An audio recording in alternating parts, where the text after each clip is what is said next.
everyone! So today, paus ako. Pero biglaan kaming magdadakak. Di ba, Felicity?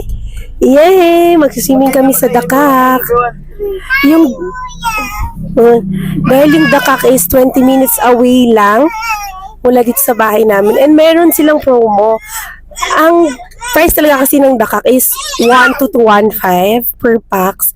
Pero may promo sila, 500 lang sila per packs now. And 150 yung consumable for food. Day tour lang yon. So, samahan nyo kami mag-day tour sa dakak.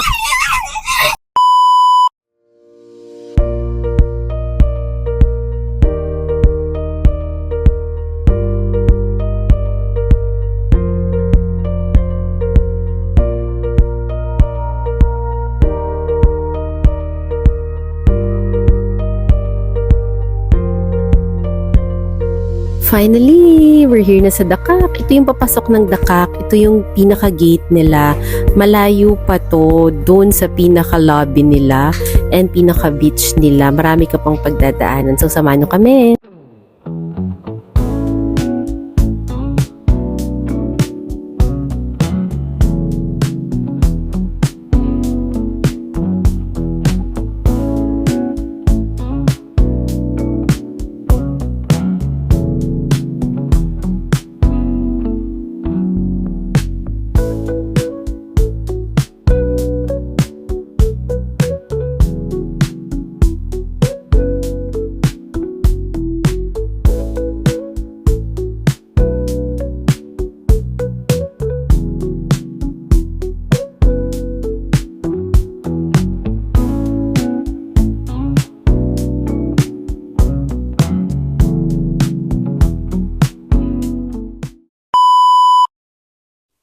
Dahil lunch na kami dumating, kumain na muna kami ng lunch dahil gutom na rin kami, hindi pa kami nakakapag-lunch lahat.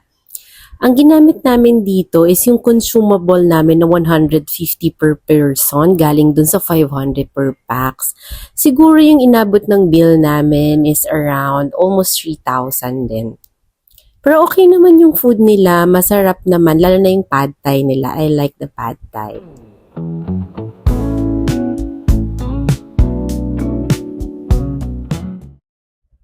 After namin kumain, namasyal muna ako dito sa beachfront.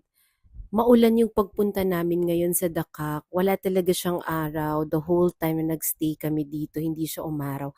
Ang maganda naman doon, hindi mainit dahil walang araw, pero mas maganda sana tingnan yung view kung mas maaraw. Mas puti yung sun, mas maa-appreciate mo siya kung maaraw.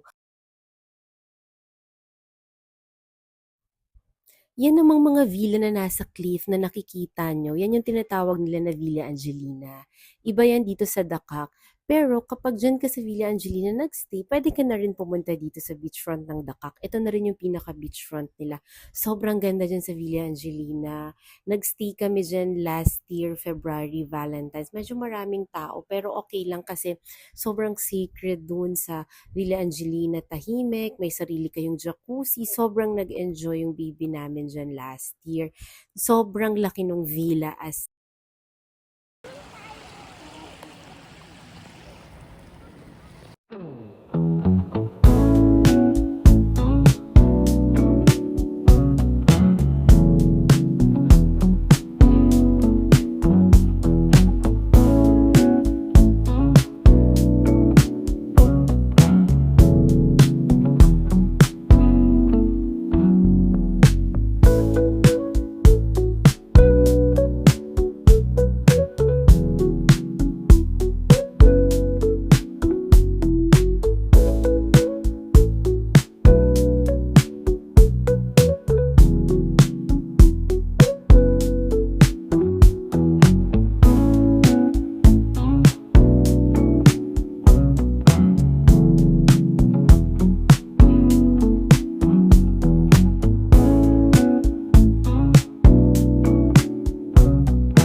At dahil naman nauhaw si Daddy, gusto niya ng beer, pumunta kami dito sa Tiki Bar.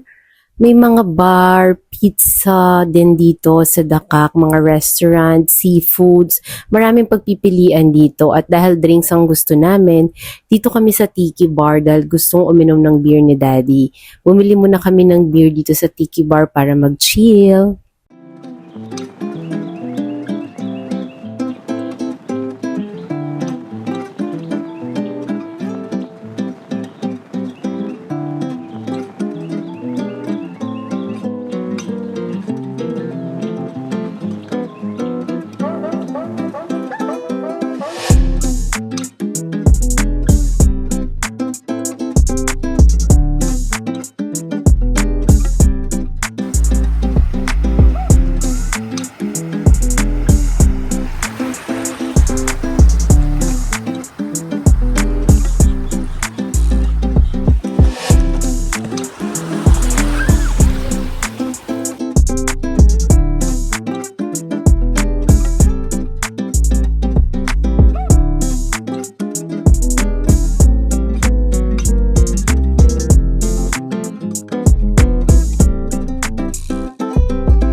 Sa mga oras na ito, makikita nyo na medyo lumalakas na nga yung ulan at medyo mas dumidilim na.